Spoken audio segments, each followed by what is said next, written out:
ένα γραφικό υπόγειο στο Νέο Κόσμο, στην οδό Αυτοπούλου 57, έχει γίνει το πιο πρόσφατο σπίτι της οικογένειας Κουτρούλη, που ασχολείται με την ψάθα και την επιδιόρθωση επίπλων περίπου 90 χρόνια τώρα.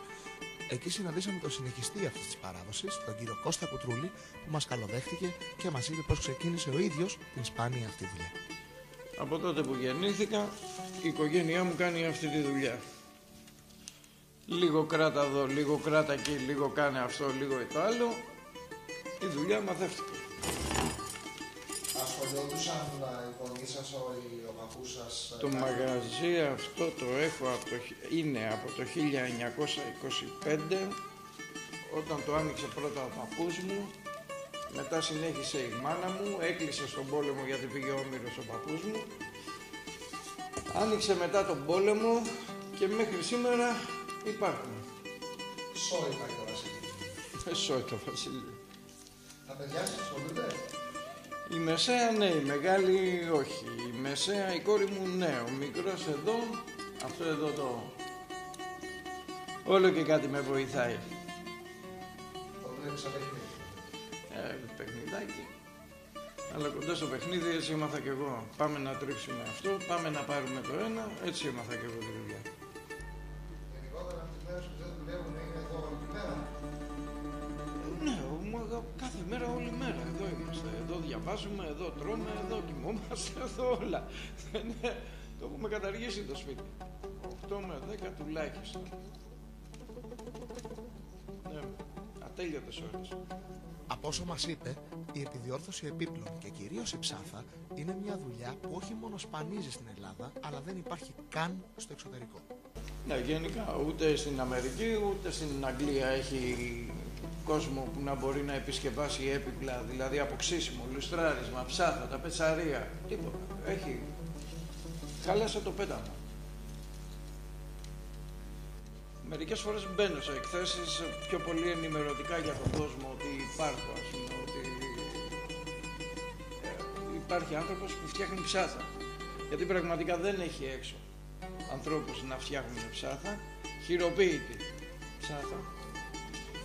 Και μπαίνω ανακαιρούς στις εκθέσεις, στο Μαρούσι, στον Πειραιά πιο παλιά που γινόταν με ελληνικό, και προσπαθώ να ενημερώσω τον κόσμο ότι υπάρχει. Ποια είναι η διαδικασία παραγωγής γενικότερα σε αυτό που κάνετε? Βλέπω εδώ φλέγεται αυτή τη στιγμή. Πριν από αυτό, μετά από αυτό, τι γίνεται? Πρώτα μπαίνουν οι κλωστές. Είναι οι κάθετες. Μετά μπαίνουν οι βελόνες, που είναι οι οριζόντιες. Και μετά αρχίζουν τα κεντήματα, που είναι δεξιά, αριστερά.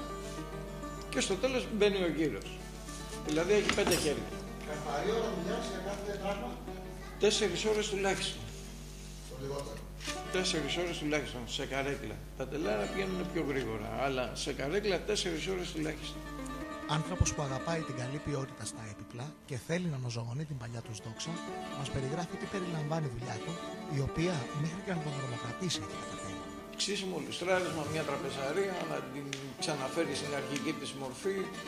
Συνήθως οι καρυδιές που μαυρίζουν με τον καιρό και γίνονται μαύρες, θέλουν κάθε γενιά μια επισκευή, ένα ξύσιμο, ένα λουστράρισμα από την αρχή για την επόμενη γενιά.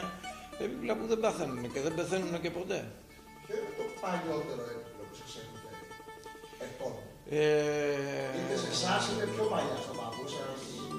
Είναι Ναπολεόν Τρουά, ένα κομμάτι, το οποίο ήθελε μία πολύ μικρό επισκευή. Αυτό το κομμάτι ήταν ανεκτήμητης αξίας, δεν μιλάμε για αποσόθμιση κτλ.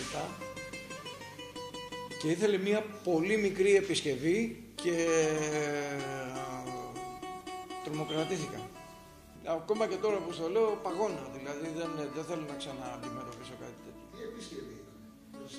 Ένα κόλλημα σε κρυφό σημείο, σε νεκρό σημείο, αλλά όλο το υπόλοιπο έπρεπε να γίνει χωρίς να κουμπίσεις τίποτα άλλο. Τίποτα άλλο, δηλαδή δεν γινόταν ούτε ένα χιλιοστό επάνω ούτε ένα χιλιοστό κάτω. Έπρεπε να γίνει εκεί. Δεν θέλω ξανά. Φαντάζομαι δεν χρειάζεται να σας ρωτήσω αν λέγεται το παλιό κλασικό έπιπλο. Καρυδιά τρελός, καρυδιά από λιονταροπόδαρο να γίνει τι θες, γίνεται ό,τι θες, καρυδιά. Τον συγκινεί να βλέπει ανθρώπους να αγαπάνε αυτό που κάνουν, όπως και ο ίδιος λατρεύει τη δουλειά του και δεν θα την άλλαζε με τίποτα. Είχα δει ένα ντοκιμαντέρ που ήταν κάπου στη Χιλή, Περού, κάπου από εκεί, και φτιάχνουν καπέλα για τους Αμερικάνους, αυτά τα αμερικάνικα, ας πούμε, τα φανταζή. Και μου έκανε εντύπωση, ας πούμε, ότι μέσα σε ένα χωριό που ήταν πανφτωχό, ας πούμε, που επικρατούσε το ποιος ήταν ο καλύτερος ψαθάς. Καπελάς, ναι, συγγνώμη. Καπελάς.